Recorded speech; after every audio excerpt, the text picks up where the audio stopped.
Hi guys, ito na yung papaya. So ihahalo natin siya sa manok. Magtitinola tayo. Ay, hilaw pa oh. Maganda siya sa sa manok. Sariwang sariwa. Oh.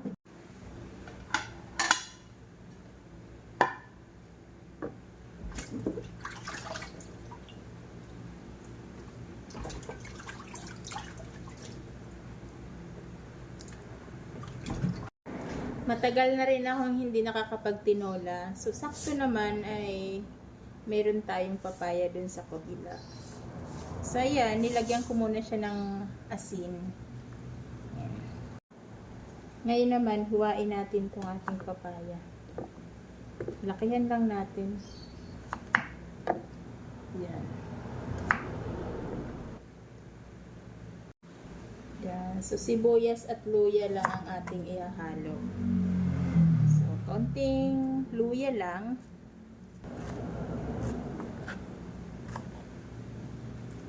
Tapos sibuyas.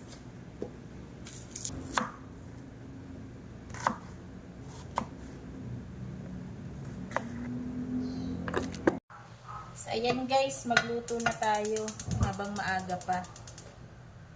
So, una, lalagyan natin siya ng konting oil. Konti lang kasi nagmamantika rin yung ating manok. Ayan, so mainit na yung ating kawali. So, ilalagay na muna natin yung ating luya.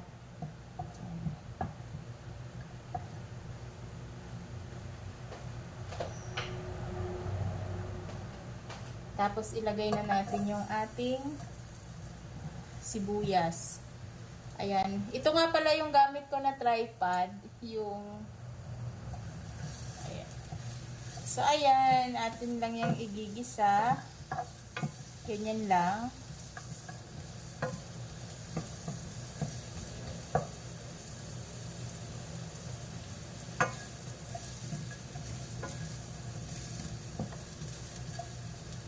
Tapos ngayon, ilalagay na natin yung ating chicken. Huwag natin hintayin na masunog yung ating sibuyas.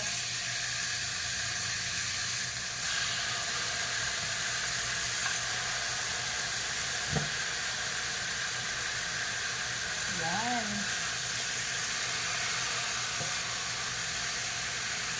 Igisa lang natin yan.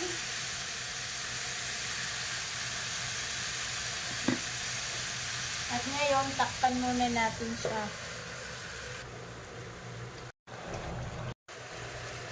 Check na natin.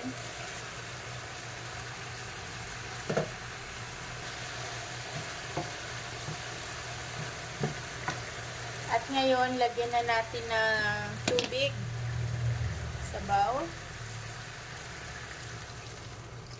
Kanti lang. Ganyan lang. Ganyan lang karami yung sabaw. Huwag natin ganyan.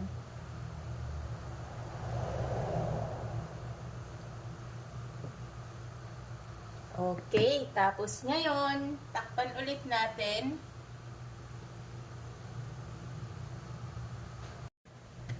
Okay. Ngayon naman ay check ulit natin yung ating tinola.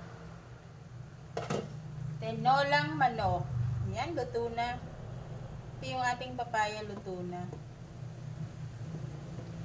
Ngayon, ito na yung time para tikman natin yung ating tinola.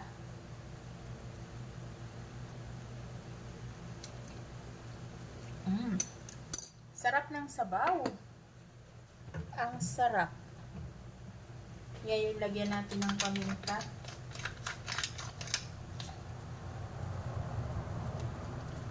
Paminta, tsaka syempre, lalagyan natin ng patis.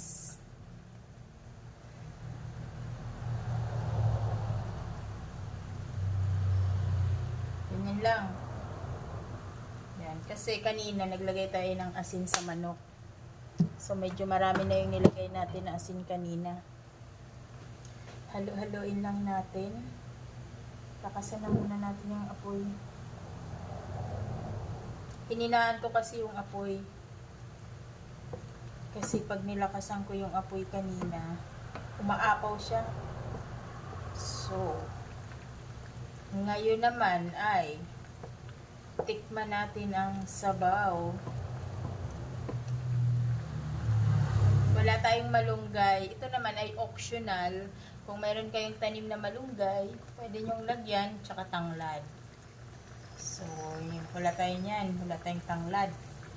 Ayan, kumulo na yung ating sabaw. Masarap to kasi tag-ulan ngayon. Ayan. So, ngayon, tikman ulit na rin yung aming sabaw.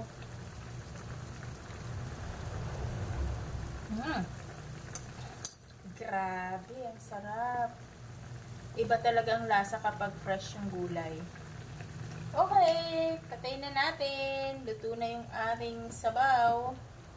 So, tiyak na magugustuhan na naman nila itong ating tinola. Tagal ko nang hindi nagtinola. Laging sinigang. Ayan, sakto. Asin at patis lang. Asin at patis lang yung ating nilagay. Grabe, sarap. So, yan yung ating tinolang manok.